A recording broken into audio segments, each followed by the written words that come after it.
Promotion des valeurs, l'importance du partage en temps de carême, en temps de jeûne.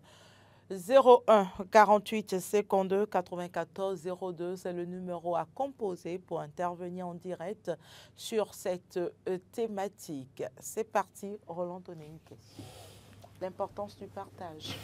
Alors, première chose sur laquelle je viens, c'est que vous parlez d'importance du partage en temps de carême. Je voudrais quand même qu'on ajoute en temps de jeûne. De jeûne, oui. Parce que carême, c'est pour les chrétiens et le jeûne pour les musulmans. Donc, Et carême les pour... deux se coïncident Oui, aujourd'hui. voilà. Coïncident, j'allais dire, aujourd'hui. Carême pour 40 jours pour les catholiques. Donc, alors oui, en temps de jeûne, l'importance du partage, est-ce qu'il faut attendre le temps du jeûne ou du carême pour faire des dons ou pour faire le partage?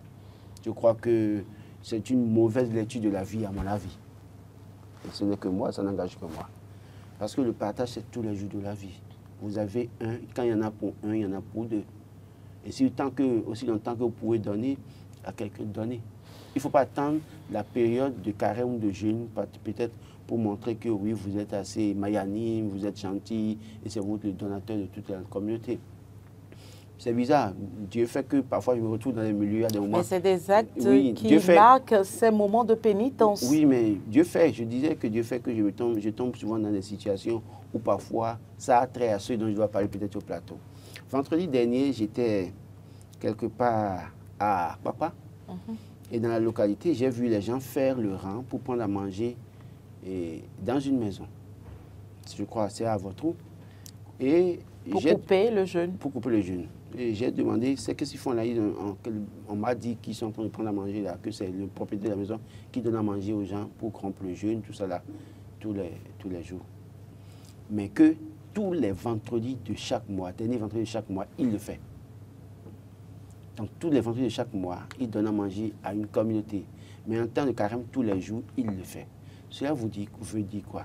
Ce n'est pas nécessairement la période de carême. Parce que le plus souvent, vous savez, nous passons notre temps à pécher, à nous foutre dans l'impudicité, le mensonge, le vol, le détournement, l'arrogance, tout. Et c'est la période de carême là qu'on veut se montrer saint devant Dieu. On veut laver ses péchés, on veut donner à tout le monde. On veut être gentil, on sourit à tout le monde. Même quand on nous insulte là, on sourit. On sourit, on sourit et puis on donne cadeau. Non, je pense que c'est une manière de se foutre de Dieu. Moi, c'est mon avis. Je continue de dire, c'est mon avis, j'assume. Dieu dit, le partage doit être en toutes circonstances. On ne doit pas attendre cette période-là pour faire du temps. On ne doit pas attendre cette période pour se montrer meilleur ou bon envers les hommes. Il faut le faire au quotidien parce que la Bible, m'enseigne que nul ne connaît le jour ni l'heure. Donc si vous devez attendre carême, à vous foutre dans tout ce que vous voulez, arrogance, mensonge, calomnie, diffamation, tout ça là, et que vous attendez la période de carême pour faire partager, pour laver vos péchés, vous pouvez mourir à la veille du carême. N'oubliez pas, allez demander, je connais des gens qui sont morts, décédés le 2 mars dernier, à la veille du mercredi des cendres. Hein. Il y a des gens qui sont décédés à la veille du 1er mars, le 28 février, à la veille du début du jeûne musulman. Donc, quand vous avez tout ça et vous attendez la période de carême pour partager, demander pardon à Dieu, pour laver ça, et que vous n'avez pas la chance de rentrer dans cette période-là, vous devenez quoi alors finalement? Donc, cultivons l'esprit de partage au quotidien. N'attendons pas ces moments de carême ou de jeûne pour venir montrer à Dieu qu'on est repenti. Seigneur, pardonne-moi, écoute mes prières, exauce-moi. Carême fini automatiquement, devient désagréable dans la société. C'est bien dommage. Hugues-Hector Zogo, vous êtes d'avis? Oui, je suis entièrement d'avis et je me pose la question de savoir qu'est-ce que nous partageons en réalité. Ce que nous partageons, est-ce que c'est le bien matériel ou c'est la valeur spirituelle? Les deux. Alors, si c'est d'abord les biens matériels, il faudrait que nous puissions apprendre au quotidien à pouvoir nous détacher de ces biens matériels-là. Vous avez peut-être dans votre communauté des personnes vulnérables, des couches vulnérables, des enfants de la rue qui n'ont forcément pas des tenues. Vous en avez suffisamment. Vous en avez au point où vous ne les portez même plus. Mais à quel moment vous êtes arrêté pour sortir cette tenue-là qui, à défaut d'être sortie de l'armoire, ne seront plus utiles demain. Sortez-les et partagez cette tenue-là. La vie fait également peur. Ce n'est pas qu'on n'a forcément pas envie de donner ou de partager. Je suis très heureux que vous l'ayez dit. Mais ce que vous le faites de bon cœur. De quoi avez-vous peur? De la mort? De la méchanceté humaine. De la méchanceté humaine? Si c'est juste de la méchanceté humaine, elle est au rendez-vous au quotidien. Où est votre foi? Exactement. C'est-à-dire, on va juste faire du mal à votre corps, à votre chair, mais on ne pourra pas atteindre votre âme. Alors que si vous êtes dans la démarche du partage, c'est pour la finalité. C'est pour soit rencontrer Allah au jour du jugement dernier ou rencontrer Dieu au jour du jugement dernier. Alors, est-ce que vous pouvez le faire sans passer par la mort? La mort, c'est le passage inévitable. Et c'est la mort, c'est à travers la mort que vous transcendez, vous faites transcender votre âme. Donc, pourquoi vous avez peur? Qu'elle ne vienne pas tôt. Ou qu'elle ne soit pas suscitée par la méchanceté humaine. Qu'elle soit une mort naturelle, venant de Dieu, que ce soit l'heure de Dieu qui sonne. Toute mort, si vous croyez effectivement en Dieu, toute mort vient de Dieu.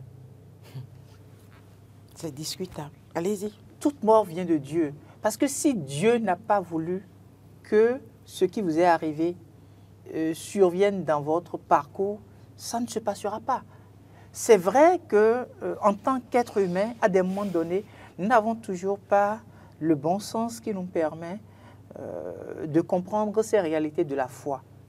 C'est une question de foi. Soit vous y croyez ou vous n'y croyez pas. Mais ne pensez pas un instant que l'être humain soit en mesure d'influencer le sort relatif au dernier jour de votre vie sur Terre. Il peut, à la limite, vous mettre en difficulté par rapport aux situations ordinaires de la vie. Mais arriver à vous arracher le souffle de vie, ce n'est pas possible. Est-ce que, regardez tout ce que les scientifiques font. À la date d'aujourd'hui, est-ce que vous avez appris quelque part qu'on est parvenu à créer un être humain? On peut tout créer, mais sauf créer le souffle en un être. Ça voudrait dire que vous n'avez pas à avoir peur. La peur qui vous empêche de sortir vos tenues et de les partager avec des personnes qui se retrouvent dans la rue, que cette peur-là finisse ce matin au plateau. Moi, je voudrais préciser quand même une chose, Carole. Là. Je crois que véritablement, pour donner à des gens, vous avez la possibilité de prier sur ce que vous voulez donner. Vos tenues, si vous avez peur aussi tant, priez. Moi, il m'est arrivé de faire des dons de tenues dans des centres de personnes vulnérables, d'accord, et même des vivres. Mais vous prenez soin de prier pour dire, si en réalité ça devait m'apporter malheur, que Seigneur, tu sois mon bouclier. C'est tout simple. C'est vrai, je comprends votre cas. Hein, dans bien nos localités, nos familles, nous avons de ces personnes qui sont assez dangereuses pour nous et qui vous avez bon cœur, mais ça, c'est tout contre vous. Mais dès lors que vous avez la foi que Jésus est mort sur la croix pour vous et que vous priez sur ça, je pense que vous pouvez vaincre ce que vous craignez là. La personne fera ça, va partir avec la tenue que vous lui avez donnée. C'est que ça. Non, c'est pas moi. Ne faites pas une fixation sur moi ce matin. Je traduis la réalité. Et donc, maintenant, quand vous donnez, vous partagez, c'est que vous préparez pour vous-même là, votre bonheur. Il y a un verset là qui dit, il y a de bonheur à donner plus qu'à en recevoir. Mais je vous lirai Ésaïe 58, verset 10, qui dit ceci. Si tu partages ton pain avec celui qui a faim, si tu donnes à manger à celui à qui il doit se priver, alors la lumière chassera l'obscurité où tu vis. Au lieu de vivre dans la nuit, tu seras comme en plein midi. Rien que parce que tu donnes. Apprenons à donner. Apprenons à donner. Apprenons à donner. Moi, je ne pense il ne faut pas donner au point de sacrifier mettre en difficulté sa famille. Mais il faut donner. Dès lors qu'il y en a pour un, je suis sûr qu'il y en a pour deux. Quand vous avez des vivres, moi, je suis dans la banque alimentaire du Bénin. La banque alimentaire, aujourd'hui, qu'est-ce qu'il faut faire? On voit vers les familles ou les sociétés, les produits que les gens n'utilisent plus, ne sont plus en mesure d'utiliser, qui peuvent avarier dans 6 mois, dans 5 mois. On leur dit, OK, donnez-nous ça. On va donner à des gens qui en ont besoin. Et donc, si vous avez dans votre frigo une boîte de beurre depuis 3 mois ou 3 semaines que vous n'avez pas utilisée, et que vous savez que de plus en plus, pour ne pas prendre du poids pour votre mari, vous ne voulez plus utiliser du beurre, manger du beurre, donnez ça à quelqu'un, identifiez quelqu'un et donnez. Achetez au Carrefour Kékou, achetez du bon pain chaud et donnez, ajoutez le beurre, allez, donnez. C'est très important. Quand vous avez des tomates, des conserves dans votre frigo que vous ne voulez plus utiliser, pourquoi ne pas sortir pour donner? Le plus souvent, nous ne donnons pas et après nous jetons. C'est un péché. Ça c'est un péché. Ça, je suis d'accord. Il faut donner. Apprenez à donner tous les jours. N'attendez pas pour une période de carême. C'est pas moi je n'attendons pas. Il faut regarder votre caméra pour le n'attendons pas.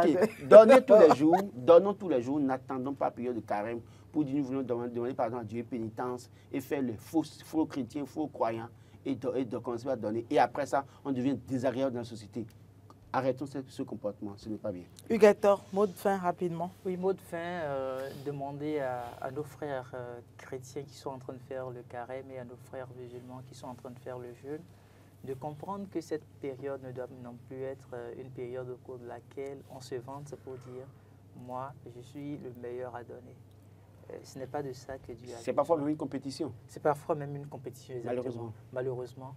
Ce n'est pas de ça que nous avons besoin. Nous avons besoin de toujours continuer par rester dans une vie naturelle, mais tout en faisant un petit effort. L'effort de, oui, dans mon armoire, j'ai depuis 3 ou 4 ans des tenues que je ne fais plus porter même à mes enfants. Mais dans la rue, il y a des enfants. Au niveau des orphelinats, il y a des enfants. Peut-être qu'ils en ont besoin. Ça ne me coûte absolument rien de mettre ces tenues-là au propre, de les mettre dans des sacs et d'aller donner. Je donne et j'oublie ce qu'on en ferait. Tant que je porte cette conviction de ce que moi, j'ai assumé ma part de responsabilité, la nature continuera par veiller sur vous. Protéger. Et je souhaite donc un très bon temps de carême et un très bon temps de jeûne à tous nos frères de la communauté chrétienne, catholique et musulmane. Voilà. De faire l'effort, de ne pas revenir, de redevenir désagréable après le temps de carême et de jeûne. Surtout ça. Merci Roland, merci Hugues Hector Zogo, merci d'avoir été en il faut donner. Merci de nous avoir suivis, chers téléspectateurs. Très belle journée de lundi et très belle semaine également à chacun et à tous. Et n'oubliez surtout pas de partager quand vous en avez.